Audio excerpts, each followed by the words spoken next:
वो जंगल राज की बात करते हैं, आप कहते हैं ये महाजंगल राज, ये जंगल नहीं, ये जल्लाद राज है। जल्लाद राज। निश्चित तौर पे अगर जो उसको महाजंगल राज उसको जंगल राज बोल रहे थे, ये जल्लाद राज है। आपस में हम लोग बैठेंगे, आपस में हम लोग सीट को लेके बहुत बड़ा लड़ाई में नहीं जा रहे हैं। हम लोग को सरकार बनाना है। महागठबंधन का सरकार कैसे बनेगा, इस पे सबों को विचार करके हम लोग लड़ाई लड़ने जा रहे हैं। माननीय तेजस्वी जी भी अगर जो सारी बातों को मान जाते, समझ जाते, तो आज वो सीएम रहते। तो और आपका कहना है वीआईपी अलग हुई थी इसलिए सीएम बनने से चूक गए थे? थोड़ा तो था ही। अब जहां उनका 20 गो 21 गो, आप सोच सके 100 वोट से कहीं 150 से कहीं 21 वोट से, ये सब क्या था? अगर जो चुनाव आयोग तो कह रही है कि हम आपकी नागरिकता का प्रमाण मांग रहे हैं, आपका नागरिकता का प्रमाण मांग रहे हैं, तो आधार तो नागरिकता का प्रमाण नहीं है। आधार तो सिर्फ पहचान है। आधार कार्ड पे भी रिपोर्ट आया था कि वीआईपी यहाँ अपना उम्मीदवार दे सकती है। मैंने भी इस पे कवरेज किया था। निश्चित तौर पे जो ये सच है या फिर कुछ ऐसा चल रहा है? यदि ये सच होगा तो फिर दिया जाएगा। तो आप होंगे यहाँ से उम्मीदवार? तो हमारे शीर्ष नेता तय करेंगे। हम लोग क्षेत्र का तैयारी कर रहे हैं, लोगों के बीच जारी है। चुनाव है 4 महीने बाद, चुनाव की तैयारियां भी चल रही है। महागठबंधन में सीट शेयरिंग को लेकर के भी बातचीत चल रही है, मीटिंग चल रहा है। विकासशील इंसान पार्टी के प्रदेश युवा अध्यक्ष पप्पू चौहान जी हमारे साथ हैं। पप्पू चौहान जी से जानेंगे सीट शेयरिंग का फॉर्मूला क्या चल रहा है, क्योंकि युवा अध्यक्ष है, बैठक का प्रतिनिधित्व कर रहे हैं वीआईपी पार्टी की तरफ से। तमाम तेजस्वी के साथ बैठकों में दिख जाते हैं पप्पू चौहान जी। नमस्कार सर, कैसे हैं आप? चलिए, बहुत बहुत धन्यवाद, बहुत अच्छे हैं। कैसा चल रहा है बिहार की राजनीति को लेकर, क्या तोड़ मरोड़ चीजें चल रही है? देखिए, बिहार की राजनीति में अभी सबसे बहुत बड़ा मुद्दा है जो मतदाता पुनरीक्षण को लेकर चल रहा है।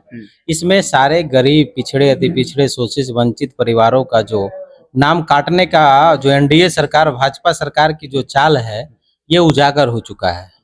एक बार उन्होंने जो नोटबंदी किया था, और आज के टाइम में उन्होंने वोटबंदी, यानी निश्चित तौर पे एक गरीब परिवार का सोचते हैं कुछ 10-15% वोट काट के निश्चित तौर पे हम बिहार में सरकार बनावे। लेकिन ये अब सारे जनता इस बात को समझ गई है और वो कामयाब नहीं होने देगी। सर, जो वोटबंदी की बात करें, एसआईआर की बात करें या वोटर वेरिफिकेशन का, तो ये मामला संवैधानिक है। मामला सुप्रीम कोर्ट में भी है। सुप्रीम कोर्ट ने इस पर रोक लगाने से भी मना कर दिया है। सुप्रीम कोर्ट ने कहा है कि हाँ, इस मामले को लेकर चुनाव आयोग को आधार कार्ड और तमाम जो आईडी कार्ड है उसको भी शामिल करने की योजना बनानी चाहिए। तो जब ये मामला संवैधानिक है सुप्रीम कोर्ट में, फिर इसका विरोध क्यों? निश्चित तौर पे इसका विरोध इसलिए है कि यदि ये संवैधानिक के तौर तरीके से करना चाहिए तो उनको समय देने का जरूरत था ना। जिस समय लोकसभा चुनाव के पहले कराना चाहिए था, या फिर लोकसभा चुनाव खत्म हुआ उस समय कराना चाहिए। आप ये बताइए, हम लोग गरीब परिवार से आते हैं। अभी कुछ दिन पहले हमारा भाई यहाँ से 5,000 10,000 रुपया किसी से मेहनत मजदूरी के हिसाब से पैसा लेके, किसी से इंटरेस्ट पे पैसा लेके बाहर जा रहा है काम करने, और 10 दिन 15 दिन वो काम नहीं करेगा, फिर पुनः उसको वहां से वापस आना पड़ेगा। वहां का रूम रेंट है, आने जाने का भाड़ा है। कैसे इतना कम समय में अवेलेबल कैसे होगा? बाकी आपने जो 11 पेपर डॉक्यूमेंट्स मांगा, ये आपका तुरंत नहीं हो पाएगा, थोड़ा इसके लिए समय देने का जरूरत था। और सबसे बड़ा मुद्दा आज के समय में आपने जिसको सभी से लिंक कर दिया, आधार कार्ड, क्यों नहीं आप मान रहे हैं? तो एक गरीब परिवार के पास आधार कार्ड है, बैंक खाता है, फिर इसका मान आपने क्यों नहीं दिया? चुनाव आयोग तो कह रही है कि हम आपकी नागरिकता का प्रमाण मांग रहे हैं, आपका नागरिकता का प्रमाण मांग रहे हैं, तो आधार तो नागरिकता का प्रमाण नहीं है।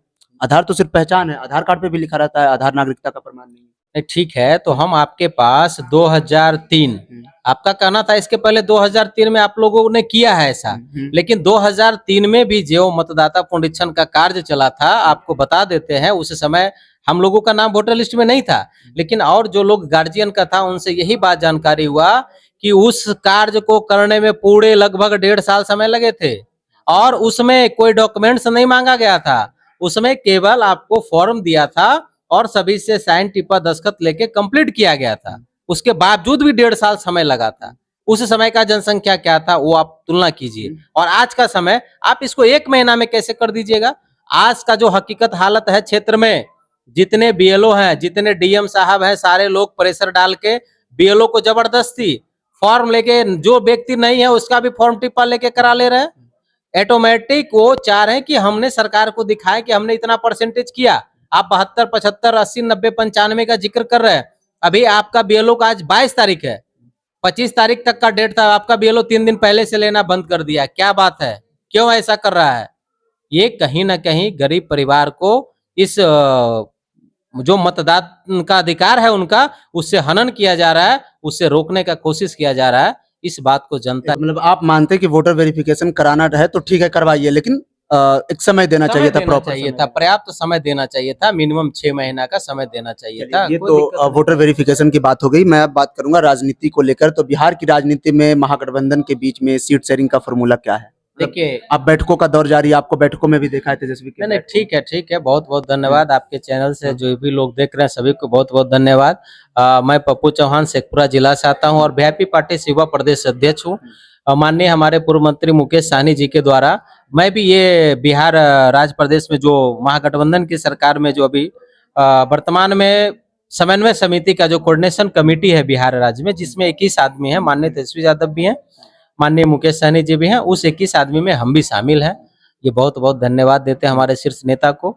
और निश्चित तौर पे 2025 का जो महागठबंधन का है वो बहुत बेहतर तरीके से हर एक एक मुद्दा, एक एक पॉइंट पे बहुत मतलब सुशोभित और सुशोभित होकर ये कार्य कर रहे हैं। माने आने वाला समय जनता का, बिहार के जनता का भविष्य कैसे बेहतर होगा, एक एक पॉइंट को बारीकी से देखा जा रहा है और बहुत अच्छे से महागठबंधन का सारी बात चल रही, कहीं कुछ सोचने का बात है नहीं। समन्वय समिति का जब बैठक चल रहा है तो सीटों को लेकर के भी बातचीत चल रही होगी, कौन पार्टी कितनी सीट पे लड़ रही है, तो वीआईपी कितने सीटों पे देखिए, लड़ रही है? वीआईपी जो सीट लड़ रही, सबसे पहला बात आपको बता रहे, महागठबंधन के जितने भी पार्टी दल हैं, जितने भी इसमें दल हैं, सभी 243 पे चुनाव लड़ रहे हैं। रही बात वीआईपी का, जहां वीआईपी लड़ रहे हैं वहां पे हमारे 5-6 दल जो भी हैं सब लोग समर्थन करेंगे। निश्चित तौर पे जहां हमारे आरजेडी लड़ रहे हैं वहां फिर शेष दल हैं वो समर्थन कर रहे हैं। हम लोगों का महागठबंधन का एक ही निर्णय, एक ही सोच है कि हम लोग को 2025 में सरकार बनाना है। सारे युवाओं का जो है बेरोजगार है, उनके रोजगार पे हम लोग बात करेंगे, बेहतर शिक्षा पे बात करेंगे, बेहतर स्वास्थ्य पे बात करेंगे। आने वाला समय पे सब कुछ आपको दिखेगा, आप लोग के न्यूज माध्यम के हिसाब से दिखेगा। पूरे बिहार की जनता के लिए इस बार माननीय तेजस्वी यादव जी और मुकेश सहनी जी एवं गठबंधन के हमारे तमाम जो लीडर हैं, कांग्रेस के बड़े लीडर जो भी हैं, सारे गठबंधन दल के सब लोग बेहतर का भविष्य कैसे, बिहार का भविष्य कैसे बेहतर हो, उसके लिए सब लोग काम कर रहे हैं। और आने वाला जो हम लोग का घोषणा पत्र होगा, चुनावी घोषणा पत्र मैनिफेस्टो, वो आप देखिएगा, देखकर समझ जाएगा कि क्या है, ये लोग क्या किए हैं। बहुत बड़ा धमाका होने वाला है बिहार में। 2020 का जब विधानसभा चुनाव था तो आपकी पार्टी पहले बीजेपी के साथ लड़ी, पहले तेजस्वी के साथ थी, बाद में बीजेपी के साथ आई, फिर बीजेपी से हट के फिर से तेजस्वी के यहाँ चले गए। तो अभी आगे तेजस्वी के साथ ही रहना या बाद में फिर चुनाव के समय? निश्चित तौर पे पूर्व में भी हम लोग तेजस्वी जी के साथ थे, महागठबंधन में ही थे, 2019 में भी हम लोग, और रहा 20 में भी हम लोग थे। लेकिन ये तो होता है ना, अधिकार के लिए तो सब लड़ता है। हमारी जो हिस्सेदारी है सीट को लेकर के ही हुआ था, तो फिर कहीं ऐसा सीट नहीं मिला? हमारी जो हिस्सेदारी है, उस समय हमारे दोनों शीर्ष नेता आपस में सारी बात को थोड़ा थोड़ा कंफ्यूजन लेके जो गलतफहमियां हुई, आखिर इसका शिकार दोनों हुए। माननीय तेजस्वी जी भी अगर जो सारी बातों को मान जाते, समझ जाते, तो आज वो सीएम रहते। तो मतलब आपका कहना है वीआईपी अलग हुई थी इसलिए सीएम बनने से चूक गए तेजस्वी जी? थोड़ा तो था ही। अब जहां उनका 20 गो 21 गो, आप सोच सके 100 वोट से कहीं 150 से कहीं 21 वोट से, ये सब क्या था। अगर जो महागठबंधन में हम लोग मजबूती से उस समय रहते तो निश्चित तौर पे उनका सरकार बनता। और आज की जो बात है, आप स्पष्ट क्लियर समझिए, हम लोग महागठबंधन में है और मजबूती के साथ रहेंगे और 2025 में केवल एंड केवल हम लोग को सरकार बनाना है। सबका एक ही मोटो, हमारे जितने भी दल हैं इसमें सबका एक ही है कि बिहार में महागठबंधन की सरकार बने। मुझे खबर आई कि 25 सीटों का लिस्ट जो है वो वीआईपी तेजस्वी जी को दे चुके हैं और आपने वो सवाल भी टाल दिया कि कितने सीटों पे वीआईपी लड़ेगी। देखिए, वीआईपी 60 सीटों का हमारे राष्ट्रीय कमेटी में घोषणा हुआ, ठीक है। रहा लिस्ट हमारे 60 के जगह और 62 सीटों का गया, ठीक है। अब हम लोग गठबंधन में है तो सबको मिला के चलना है, गठबंधन में सबको लेकर चलना है। 60 सीटों पे चल रही है वो सब कुछ कंप्लीट है, हमारे शीर्ष नेता तय कर रहे हैं। वो हमारे आगे भी जो है शीर्ष नेता सब आपस में महागठबंधन के जितने भी घटक दल के जो हैं शीर्ष सब तय कर रहे हैं। लेकिन ये बात आप स्पष्ट रखिए कि आपस में हम लोग बैठेंगे, आपस में हम लोग सीट को लेके बहुत बड़ा लड़ाई में नहीं जा रहे हैं। हम लोग को सरकार बनाना है। महागठबंधन का सरकार कैसे बनेगा, इस पे सबों को विचार करके हम लोग लड़ाई लड़ने जा रहे हैं। महागठबंधन में जो तमाम दल हैं, तो आपके जो नेता है मुकेश सहनी जी का मैं एक इंटरव्यू सुन रहा था, तो वो कह रहे थे कि अगर तेजस्वी जी की सरकार बनी तो मुख्यमंत्री बनेगा मुकेश सहनी मुख्यमंत्री से बनेंगे, तो फिर कांग्रेस है वो कहेगी कि मुख्यमंत्री हम बनेंगे, तो ये क्या है? मतलब मुख्यमंत्री बनने जा रहे हैं? नहीं। उप मुख्यमंत्री बनने जा रहे हैं? आप तेजस्वी जी महागठबंधन की सरकार में सब दलों ने तय कर लिया है, आपस में सब कुछ कंप्लीट है कि मुख्यमंत्री का चेहरा वो तेजस्वी जी ही होंगे निश्चित तौर पे, इसको नकारा नहीं जा सकता है।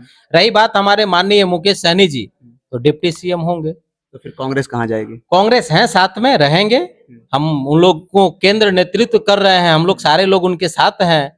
आप ये हाल देखिए ना, आज 2 शेर, बिहार का 2 शेर 2024 के लोकसभा में 1 सीट से 10 सीट तक पहुंचा दिए।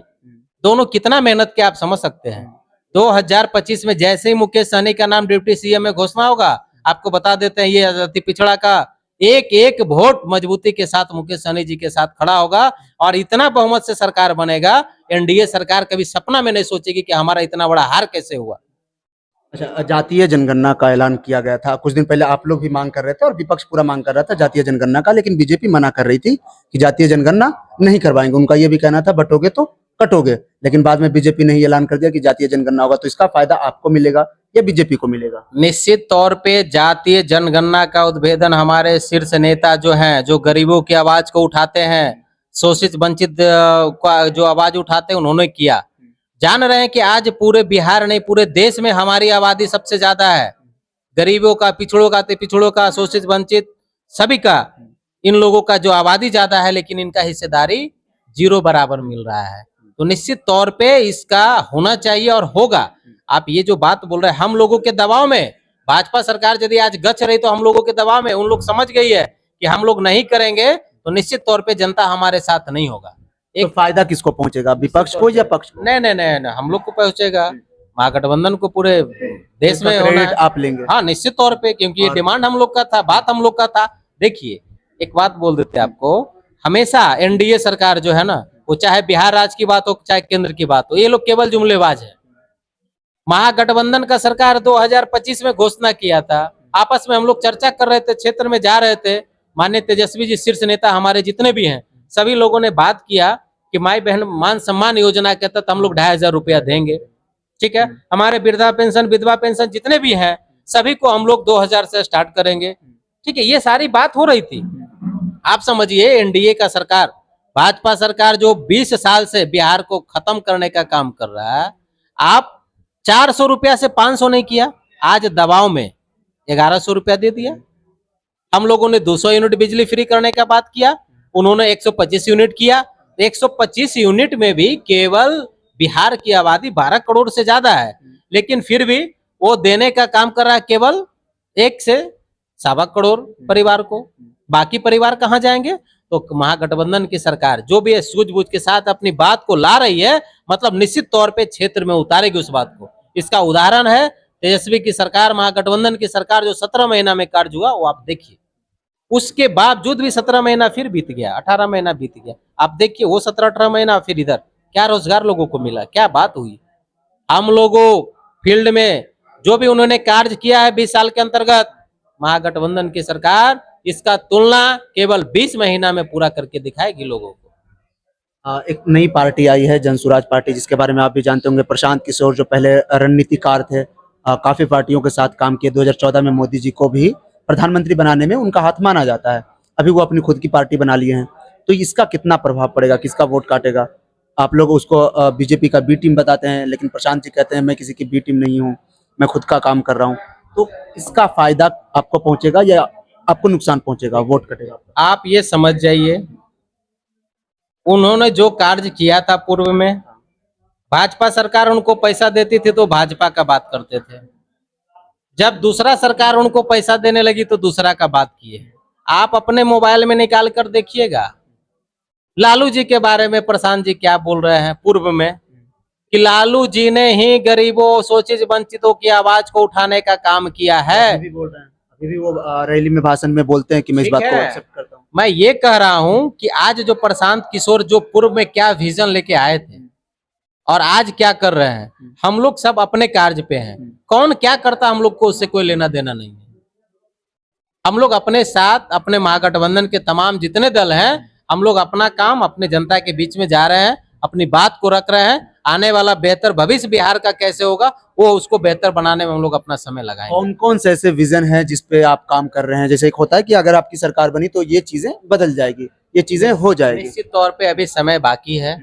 हम लोग का कोऑर्डिनेशन कमेटी से कंप्लीट होकर जो घोषणा पत्र आएगा उसमें आप लोग देख लीजिएगा। माने माने एक बम बड़ाका, माने बड़ा धमाका करने की बड़ा धमाका होगा जो अभी बोलने लायक नहीं है। वो जनता का वोट में देने से युवाओं पहले को रोजगार के लिए बहुत बेहतर बोल दिए। इसके पहले ही रोजगार से जुड़ा मामला हो, स्वास्थ्य से जुड़ा मामला हो, शिक्षा से जुड़ा मामला हो, आपका जो आज का आपराधिक घटना जो घट रहा है, ये सबसे कोई बड़ा जुड़ा मामला हो, सब कुछ बहुत बेहतर ढंग से बिहार को सुशोभित करने का काम महागठबंधन सरकार अपना अभी निर्णय कर रही है और निश्चित तौर पे जनता के बीच में वो आएगी बात। चुनावी घोषणा स्टार्ट कंप्लीट होने दीजिए, अभी बहुत समय बाकी है। आपने अपराध की बात किया तो जो सत्ता पक्ष है वो विपक्ष पर हमेशा यही आरोप लगाती है और पिछले 15 सालों से इसी बात पे वोट मांग रही है, जंगल राज का। और अभी जो घटनाएं हो रही है पटना में, पिछले 15 दिनों में 17 मर्डर हुआ और घटनाएं ऐसी एकदम तमाम आ रही है अलग अलग जिलों से भी। आप ये देखिए ना, बड़े शहरों में जहाँ की हमेशा गलियां चौकाचौंध है, हमेशा प्रशासन, बड़े बड़े सारे लोग वहाँ उपस्थित हैं, सारे पूरे बिहार राज्य का सरकार वहाँ पे उपस्थित है, उसके बावजूद भी ऐसे बड़ी बड़ी घटनाएं हो रही है। इससे ज्यादा और क्या बोलना है? रहा मुंह से बोलने का कुछ नहीं है, ठीक है। सारा आंकड़ा आपको दिया जा रहा है। जब लालू जी का समय था उस समय का टोटल कितना केस हुआ था, मर्डर, कितना डकैती, कितना अपहरण, वो निकाल लीजिए और बोलिए सारे पेपर मीडिया में सब में देने के लिए। और इन लोगों की सरकार में क्या हुआ? ऑटोमेटिक निश्चित तौर पे जनता को दिखेगा। आपका ये करार भी दे रहे हैं ना, आपके लोग कह रहे हैं ये महाजंगल राज है। वो जंगल राज की बात करते हैं, आप कहते हैं ये महाजंगल राज। ये जंगल नहीं, ये जल्लाद राज है। जल्लाद राज निश्चित तौर पे अगर जो उसको महाजंगल राज, उसको जंगल राज बोल रहे थे, ये जल्लाद राज है। दिन को जब जहां जिसको चाहे वैसे खत्म कर दे। आंकड़ा देखा जाए ना, उस समय क्या हुआ था और अभी क्या हो रहा है, आंकड़ा देखिए, इससे पता चल जाएगा कि उनके रीजन काल में कितना मर्डर हुआ, कितना अपहरण हुआ, कितना रेप हत्या हुआ, जो भी है सब देख के। और इन लोगों के रीजन में क्या हुआ, हम लोग सारी बातों को आएंगे अपने चुनाव में। मुकेश सहनी जी चुनाव लड़ेंगे, हमारे शीर्ष नेता हैं, अभी बहुत कुछ बाकी है। चुनाव लड़ने के लिए उनका बहुत सारे लोग हैं, उनके बहुत सारे उनके पार्टी में है, मजबूत साथी सब हैं, हमारे नेता हैं। चुनाव लड़ना ही कोई जरूरी क्या? हमारे शीर्ष नेता वो नेता बन के रहें। पप्पू चौहान चुनाव लड़ेंगे, आप लड़ेंगे चुनाव? हमारे शीर्ष नेता जो तय करेंगे, महागठबंधन जो तय शेखपुरा से आप आते हैं तो शेखपुरा विधानसभा का क्या हाल समाचार है, क्या चल रहा है शेखपुरा विधानसभा का? यहाँ तो आरजेडी से विधायक है, आपके गठबंधन दल के हैं विजय सम्राट। निश्चित तौर पे हमारे महागठबंधन का जो फैसला आता है हम लोग शहर से स्वीकार करते हैं और हम लोग काम उसी तौर पे करेंगे। रिपोर्ट आया था कि वीआईपी यहाँ अपना उम्मीदवार दे सकती है, मैंने भी इस पे कवरेज किया था। निश्चित तौर पे तो जो ये सच है या फिर कुछ ऐसा चल रहा है? यदि ये सच होगा तो फिर दिया जाएगा। तो आप होंगे यहाँ से उम्मीदवार? तो हमारे शीर्ष नेता तय करेंगे। हम लोग क्षेत्र का तैयारी कर रहे हैं, लोगों के बीच में जाके उनकी क्या समस्याएं हैं उनको सुन रहे हैं। यदि मौका मिलता है तो हमारे शेखपुरा की जनता का कैसे बेहतर स्वास्थ्य, शिक्षा, रोजगार और हमारे शेखपुरा जिला का चौमुखी विकास के साथ साथ सबों का मान सम्मान कैसे बेहतर रहेगा, मैं उसके लिए निश्चित तौर पे तत्पर रहूंगा। तो ये थे हमारे साथ मुकेश सहनी के पार्टी के प्रदेश युवा अध्यक्ष पप्पू चौहान, शेखपुरा से हैं। शेखपुरा से चुनाव लड़ने की बात को टाल गए। इनका कहना है कि जो पार्टी तय करेगी वो ये करेंगे। जंगल राज को इन्होंने जल्लाद राज करार दिया है। बाकी इस वीडियो के बारे में आप क्या सोचते हैं कमेंट करके बताएं। ऐसी खबरों के लिए देखते रहें द लोक धर्म।